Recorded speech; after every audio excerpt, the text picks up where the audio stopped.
Welcome to the Sisterhood of Sweat. It's Let It Rip Friday. Hi, I'm Linda Mitchell, 54-year-old elite obstacle racer, award-winning fitness competitor, gym owner, and author. Welcome to the Sisterhood of Sweat podcast, where we will approach the difficult topics of life, interview inspiring guests, and bring empowerment to all. This community is a place where we can be who we are instead of who others want us to be. Let's get started. And now, a word from our sponsors, Essential Formulas. Believe it or not, weight management is more than simply calories in versus calories out. To achieve your ideal weight, your digestive system must function effectively. I'm Dr. Fred Pescatori, author of The Hamptons Diet and science advisor for Dr. Ohhira's Probiotics. Research has found that there are regulating factors that control absorption of calories and whether they are stored as fat. One of the most significant influences in our ability to keep fat off is having the proper amounts of beneficial bacteria in our GI tracts. These friendly bacteria help in regulating blood sugar and normalizing our appetite. I recommend taking Dr. Ohhira's Probiotics every day due to its carefully selected strains of live beneficial bacteria that work synergistically to maximize health, increase energy through better absorption of nutrients, and help with weight management. I believe that Dr. Ohhira's probiotic is the most powerful and effective probiotic available today. Discover the Dr. Ohhira difference. Dr. Ohhira's probiotics are available at Vitamin Shoppe, Whole Foods, Sprouts, and other fine health food stores nationwide. Please don't forget to subscribe, rate, and write a quick review. This helps the Sisterhood of Sweat get noticed on iTunes. And I truly appreciate your support so much. We have been consistently hitting top 100 and top 50 for the last 6 months. If you want to help get my message out even more and impact more people's lives all over the globe, please post a picture of my show and tag me at Sisterhood of Sweat on any social media platform. It would mean the world to me. It is my goal to create a like-minded community of women who build each other up to create huge wins in their businesses, relationships, and life. Every Wednesday and Friday, I will be dropping a new show to ignite your life, fuel your passion, and give you the courage and confidence to go after what you want unapologetically.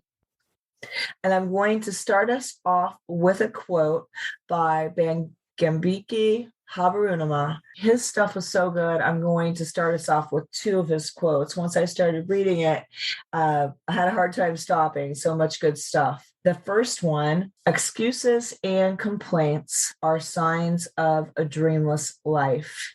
And then the second one, if people were employed at creating heaven on earth, everybody would be happy. Instead of each one is creating his own heaven by creating hell for others. Success in life is not for those who run fast, but for those who keep running and always on the move.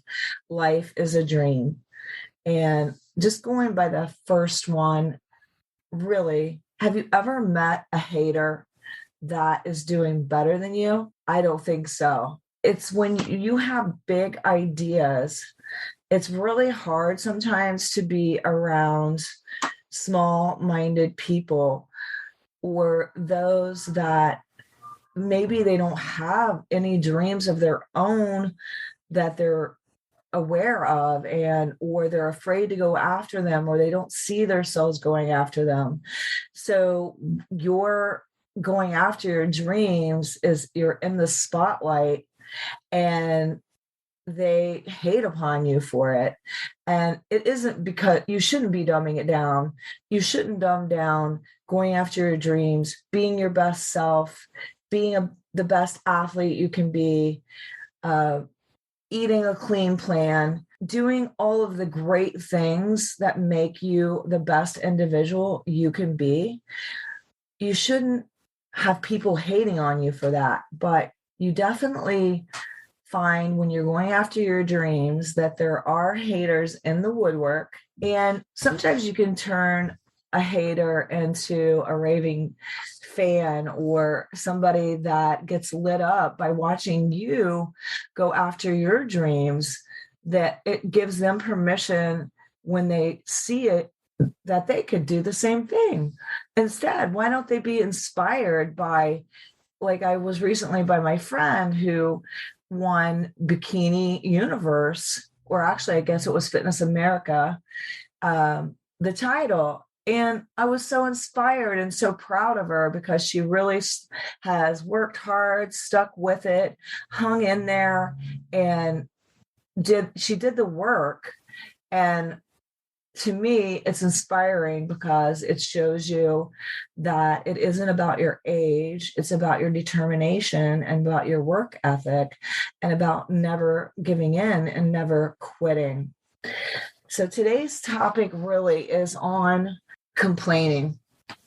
It's about last week we talked about gratitude, and I'm going to talk today a little bit about when you're complaining, or you're around people that are constantly whining and complaining. First of all, that's kind of like a victim mentality. They're not owning that they can change their own reality, that they have the power to do it, and they're making excuses.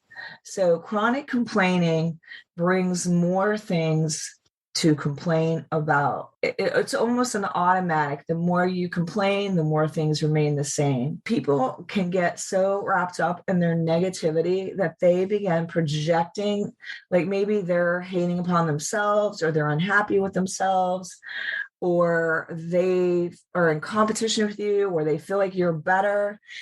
For whatever reason, they begin projecting and they start dumping all of their negative feelings and garbage off on you, like you're some kind of a garbage can. And this is draining, let alone exhausting. First of all, I would just say to you, you're not a garbage can. So you don't need to pick up the garbage. You can observe, but don't absorb it. And when somebody tries to dump their garbage on you, just say, no, thanks. You can keep that gift. I'm not going to pick it up. I'm not taking it on. I'm not going to take that garbage on. Because a lot of times it's like, it feels almost like an attack when somebody is constantly complaining around you. Being around them is just plain exhausting. And complaining is contagious. So you've got to nip that in the bud if somebody is constantly doing it week to week. Complainers are not easy to please. They think the world really owes them something. And you may think you've given them something great, but I guarantee you they're thinking it's not good enough. And just a little science here. Stress from negativity shrinks your brain. A 1996 Stanford study suggests it's time to stop complaining, or even being complained to for 30 minutes or more can physically damage your brain. Researchers have used high-resolution MRI scans and found links between long-term stressful life experiences, long-term exposure to hormones produced during stress, and shrinking of the hippocampus. The study's authors wrote, research shows that we complain an average of 30 times a day. And that's everybody. So we all do complain, but some people just really excel and exceed that number. And when you think about the energy and the time wasted that's wrapped up in complaining, it's ridiculous how much money like companies were losing, how much money you would be saving, how much time, how much energy. Really, it's crazy, because when you complain all the time, you're not thinking of solutions, you're not taking responsibility in any way, and you're dumping on people, which also takes up their time and energy, and it's not in a positive way. And I was reading John Gordon, who is an excellent speaker and author. I was really amazed by some of his solutions for overcoming complaining. And he has this challenge that you can do, which is basically complain free. You're not allowed to complain at all during the challenge. And he has found that it sabotages your own happiness and your success when you complain, and also the success of others, your family, your relationship, your friends, your teammates, whoever you're around.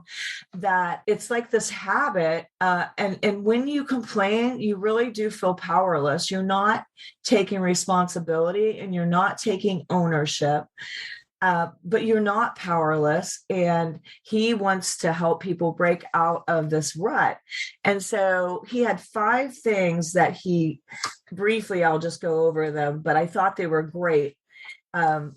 Number 1 was to practice gratitude. And we talked a lot about that last week. It's hard to complain and be grateful at the same time. So when you're practicing gratitude of what you're thankful for, you're focusing on all the good, which draws more good to you. And we have the power, John says, to choose our own beliefs and actions. And then number 2, he says, praise others. And I find that so true when I am complimenting my husband. Gosh, honey, I really love the way that you put the laundry away, and the way you fold the clothes is off the charts, or whatever. When I'm genuinely giving him a compliment, it makes him want to do more for me, versus if I'm complaining at him, I'm nagging at him, I'm whining at him, or you could say your kids. It could be anybody that you have a relationship with. So number 1, practice gratitude. Number 2, praising others. And then number 3, focus on success. So I kind of feel like that goes along with praising others, but like it could be so easy, like I said in last week's episode, to focus on somebody leaving dirty dishes in the sink, but focus on what's going right instead of what's going wrong. Like, what are they doing right? What are they doing successful? And I guarantee you it's more than what they're doing wrong if you really are honest with yourself. So focus on success. That just brings more success. And then number 4 was letting go. So I like this one a lot.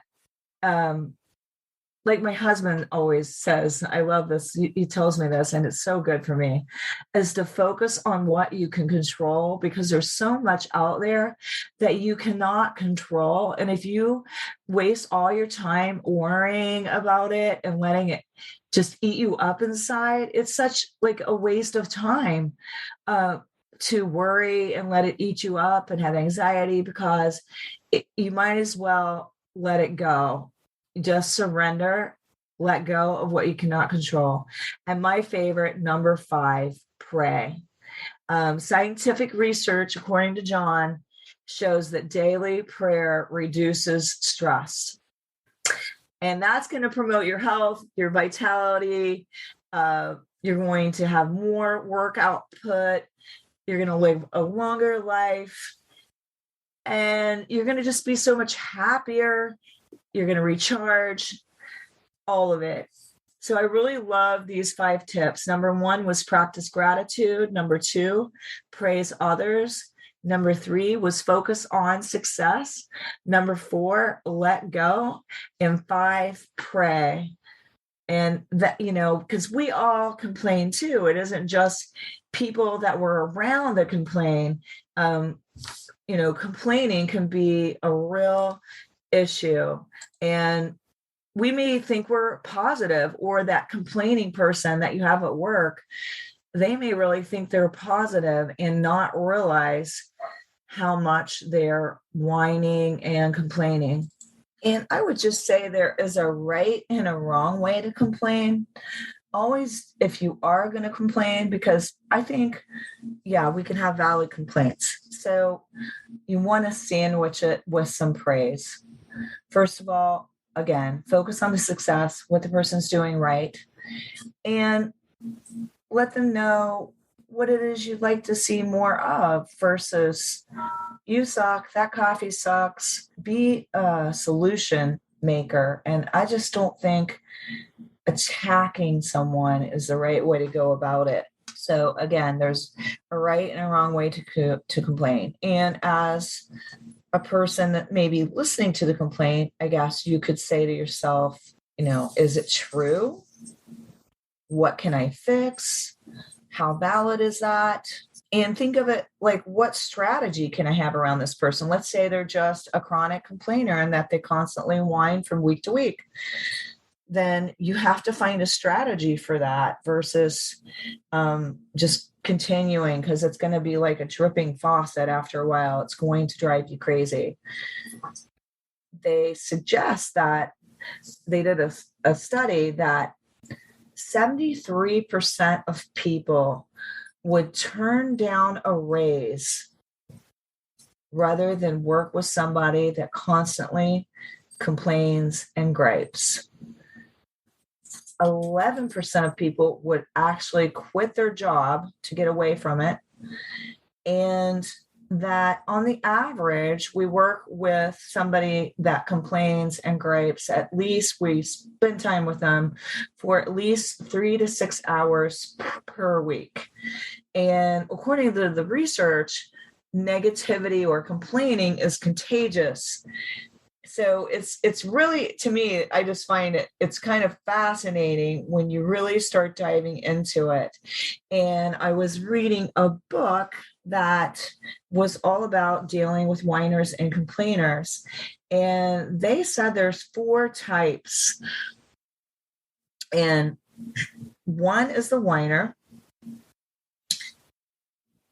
They were probably one of the easiest ones to deal with. The controllers that are kind of bossy, run over you, want their way, yield or get out of their way.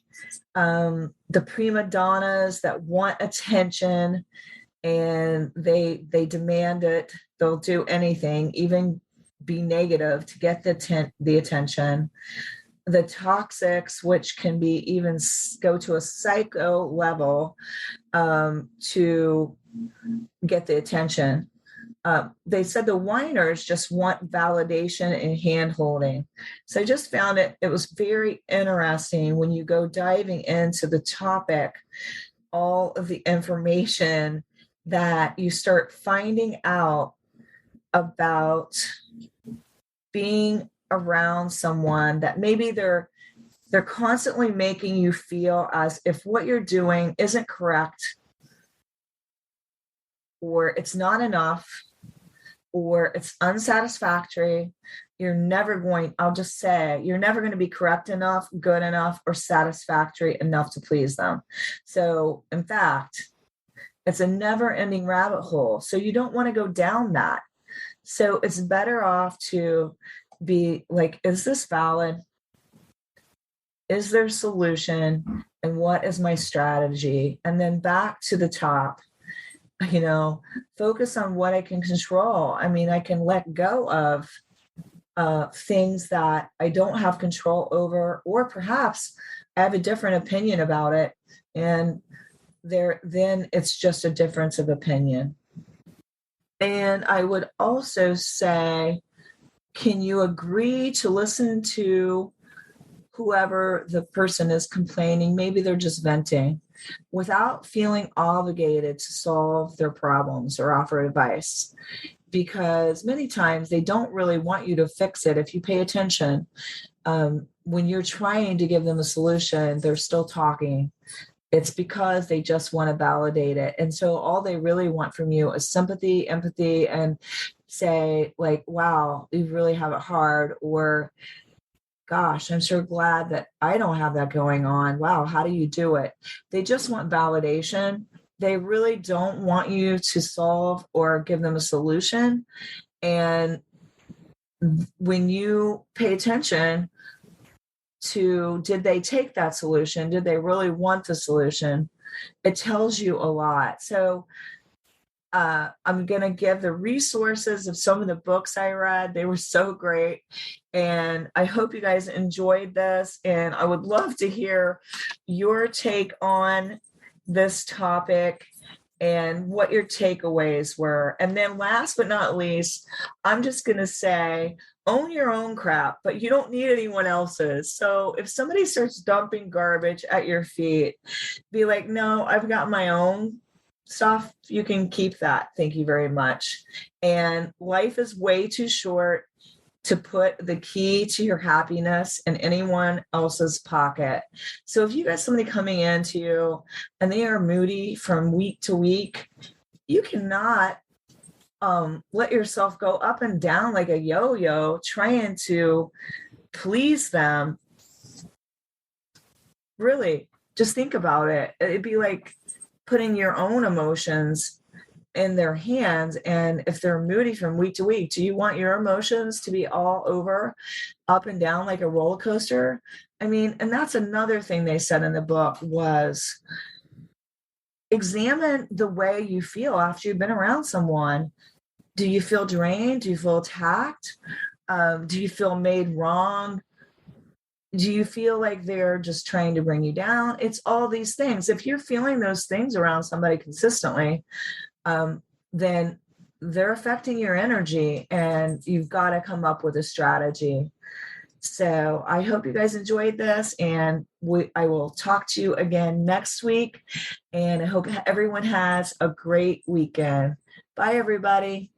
And I hope that all of our listeners have enjoyed this podcast.